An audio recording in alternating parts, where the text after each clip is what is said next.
Özü bilmir. Aynana geldi yanıma bir 3 ay bundan qabaq. Dedi mən ona doktor yaya qədər vaxt vermişəm. Yaya qədər uşağı olmadı boşayacağım.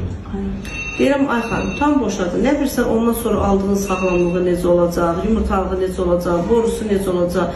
Hamısını aparıb baxdırıb almayırsan ki, gedib borumu yoxlayım sonra sən alıram. Yaxud gedə yumurta. Hansı qız anası qız evdə get qızımı yoxlatdı. Yəni həyat elə bir şey ki, hamısı elə hər bir şey yaşıyoruz. Amma o gəlir vaxt qoymuş, 6 ay iyuna qədərdir vaxt qoymuşam. Hamilə qalmadı boşayacağım.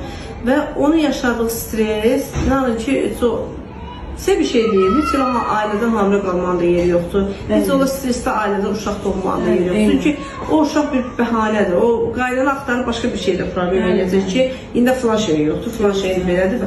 Yəni ki, o qıza o qədər yazım ki, qız gəlib gedir, yanma, mən qızın gözünün içinə baxıram, mən böyle şey qalmışam da, halbuki qızın yoldaşda da problem var. Qaynana prosto kategorik surətdə qəbul eləmir.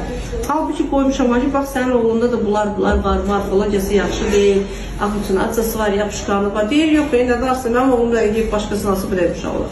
Yəni, o qədər çətin ailələrlə işləyirik ki, yenə deyirəm, o stres əsər sözün üstünə gətirəm. Onlarda bizim verdiyimiz dərmanlar necə?